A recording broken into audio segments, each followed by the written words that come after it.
सरिता की शादी एक अच्छे परिवार में हुई है। उसका पति रोहन उसे बहुत प्यार करता है। घर में उसकी सास शांति और ननद मीनाक्षी भी है, जो सरिता के किसी काम में दखल अंदाजी नहीं करती।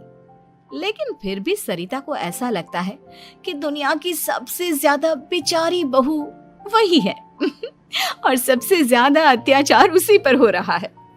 माँ जी, ये लीजिए आपकी चाय। अरे बहू, तूने इतनी ज्यादा चीनी क्यों डाल दी चाय में? हाय हाय माँ जी, मैंने तो उतनी ही मीठी बनाई है जितनी मीठी आपको पसंद है। माँ जी, आपको तो मेरे हाथ की चाय अच्छी ही नहीं लगती। जब देखो कुछ न कुछ कमी निकाल ही देती हो। अरे बहू, तू एक बात के पीछे ही पड़ जाती है। मैंने ऐसा कब कहा कि तू रोज चाय खराब बनाती है? सरिता अपने कमरे में चली जाती है और फोन उठाकर अपनी माँ से बात करती है। हेलो माँ, कैसी हो आप? क्या कर रही हो? मैं तो ठीक हूँ, पर तू बता, तेरा मूड कैसा है? तेरी आवाज से लग रहा है कि कुछ तो हुआ है तेरे ससुराल में। अरे क्या बताऊँ माँ, यहाँ तो हर समय मेरे साथ बहुत बुरा व्यवहार होता है। मैंने अपनी सास के लिए इतनी अच्छी चाय बनाई, लेकिन मेरी सास चाय पीते ही मुझे 4 बातें सुना दी। बेटी, तू इतनी छोटी छोटी बातों पर ध्यान ही क्यों देती हो? तुम्हारी सास ने कुछ बोल भी दिया तो क्या हो गया, वो बड़ी है ना तुझसे। माँ ने इतना समझाया, लेकिन इस बात का सरिता पर कोई असर नहीं हुआ। अपनी बेचारी बहू की छवि वो बदलना ही नहीं चाहती।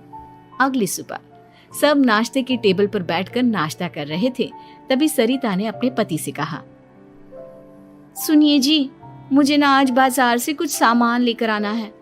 आज आप ऑफिस से आने के बाद मुझे लेकर चलना ना। भाभी, मुझे भी कुछ किताबें खरीदनी है। आप दोनों जा ही रहे हो तो मेरी किताबें भी ले आना। लो, अभी तो बात ही की है बाजार जाने की, तो एक फरमाइश आ गई। माँ जी, आप भी बता दो कुछ, और हाँ, मोहल्ले वालों से भी बोल दो अगर वो कुछ मंगवाना चाहते हो तो।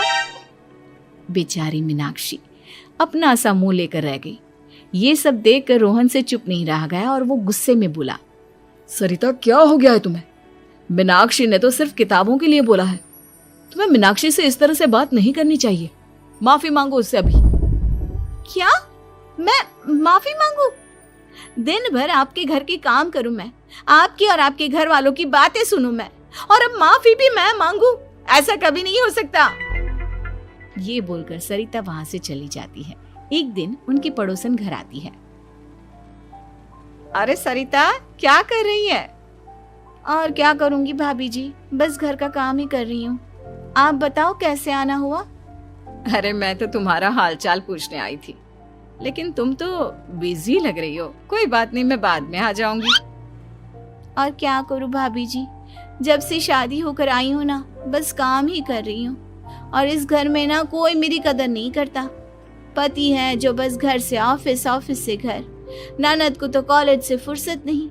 बची सास तो उनका सारा समय मेरी गलतियां निकालने में लग जाता है। अरे ये क्या कह रही हो सरिता?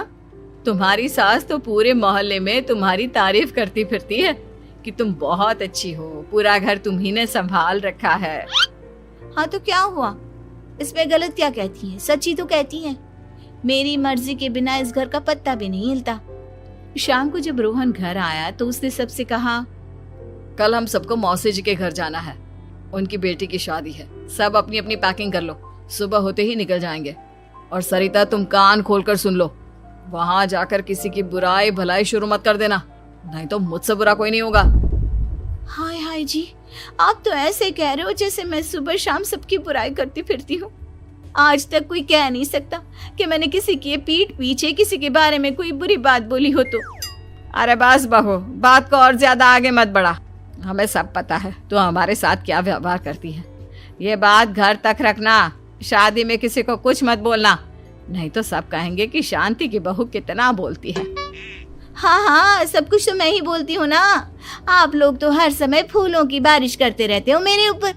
सारी गलती मेरी है जो मैं इस घर में आई। सबका कितना ध्यान रखती हूँ, लेकिन फिर भी मेरी तो आप लोगों की नजर में कोई कदर ही नहीं है। अगली सुबह सब लोग मौसी जी के घर पर चले जाते हैं। वहां पर शादी का माहौल होता है। सब जगह चहल पहल होती है, बहुत सारे मेहमान आए हैं। सरिता को वहां बहुत अच्छा लग रहा है। वो अपने मन में सोचती है, यहाँ कितना अच्छा लग रहा है, कितनी रौनक है। मैं यहाँ किसी से ज्यादा बात नहीं करूंगी। अगर मेरे मुंह से कुछ ऐसा वैसा निकल गया तो रोहन जी तो मुझसे गुस्सा हो जाएंगी। सरिता ये सब सोच ही रही थी कि वहां रोहन की कजिन साक्षी आ गई और सरिता से बोली, आप सरिता भाभी हो ना? जितना आपके बारे में सुना था, आप तो उससे भी ज्यादा सुंदर हो। हाँ वो तो है, मेरी सुंदरता की तारीफ सब करते हैं। मेरे मायके में तो सब यही बोलते हैं कि रोहन जी की किस्मत बहुत अच्छी है जिन्हें मैं मिली।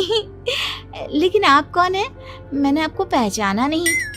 मैं रोहन भैया की कजिन हूँ। आपकी शादी पर नहीं आ पाई थी ना, इसलिए आप मुझसे मिली नहीं कभी। शांति मौसी और मीनाक्षी आपकी बहुत तारीफ करते हैं। क्या कहा तुमने? मेरी तारीफ? कभी नहीं। मेरे ससुराल वाले कभी मेरी तारीफ कर ही नहीं सकते। मैं इतनी अच्छी हूँ, मेहनती हूँ, लेकिन उन्हें तो मेरी कदर ही नहीं। सारा दिन घर का काम करती हूँ, फिर भी मेरी सास ना मुझे सुनाती रहती है और पति भी मेरी सास की साइड लेते हैं। ना कभी बाहर ले जाते हैं, ना कहीं घुमाने। अगर घुमाने के लिए कभी बोल भी देना तो उनकी बहन बीच में आ जाती है। मैं कैसे रह रही हूँ उस घर में, ये मैं ही जानती हूँ। सरिता की ये बातें सुनकर साक्षी को बड़ी हैरानी हुई। अब वो हर किसी के सामने अपनी बढ़ाई और ससुराल वालों की बुराई करने लगी। रोहन और शांति को सरिता पर बहुत गुस्सा आया, लेकिन वो चुप रहे। अगले दिन जब वो अपने घर पर आए, सरिता, तुमने क्यों सबके सामने मेरी इज्जत का तमाशा बनाया? तुमसे बोला था ना कि चुप रहना। अजी ऐसा भी क्या कह दिया मैंने जो इतना भड़क रहे हो? तुम जहां जाती हो अपना रोना शुरू कर देती हो, कभी किसी दूसरे की बात ही नहीं सुनती, बस अपनी कहती रहती हो। तुमने सबके सामने हमारा तमाशा बनाकर रख दिया है। हे भगवान, मुझे अपने पास बुला ले। जिस घर में मेरी कदर ही नहीं, उस घर में मेरा क्या काम? अरे क्या करूंगी मैं यहाँ रहकर? जो भी आता है मुझे सुनाकर चला जाता है। मैं तो किसी से कुछ नहीं कहती। सीधी सादी बहू मिल गई है ना सबको, तो जो जी में आए वो करो। सरिता ने अपने आगे किसी को कुछ बोलने ही नहीं दिया और उस दिन भी उसने सबके सामने खुद को बेचारी बना ही दिया।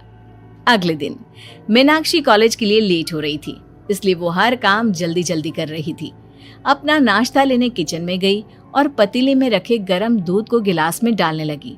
दूध का पतीला उसके हाथ से छूट गया और गरम गरम दूध उसके हाथ पर गिर गया। ओए माँ, हाय मेरा हाथ, माँ मेरा हाथ जल गया। मीनाक्षी की आवाज सुनकर सरिता दौड़ती हुई आई। ये क्या किया तुमने? तुम्हें नाश्ता चाहिए था तो मुझसे बोल देती, मैं क्या मना करती थी? अब पता नहीं कितने दिन की मुसीबत पाल ली तुमने। सरिता मीनाक्षी को उसके कमरे में ले गई और उसका बहुत ख्याल रखा। उसका इस तरह से ख्याल रखना शांति और रोहन को थोड़ा अजीब लगा। माँ, सरिता के दिमाग का भी कुछ पता नहीं। कल शादी में सबको इतना कुछ बोल कर आई है हमारे बारे में, और अब मीनाक्षी की कितनी अच्छी देखभाल कर रही है। ये ऐसा क्यों करती है? बेटा, तेरी बीवी की ना आदत हो गई है सबके सामने खुद को बेचारी दिखाने की, और आदत इतनी जल्दी नहीं बदलती। जब ये बोलना शुरू करती है तो रुकने का नाम ही नहीं लेती, इसलिए इसे पता ही नहीं चलता कि ये किसके सामने क्या बोली जा रही है। लेकिन दिल की बहुत अच्छी है। हमें भी अपना दिल बड़ा करके ये जैसी है इसे स्वीकार करना चाहिए।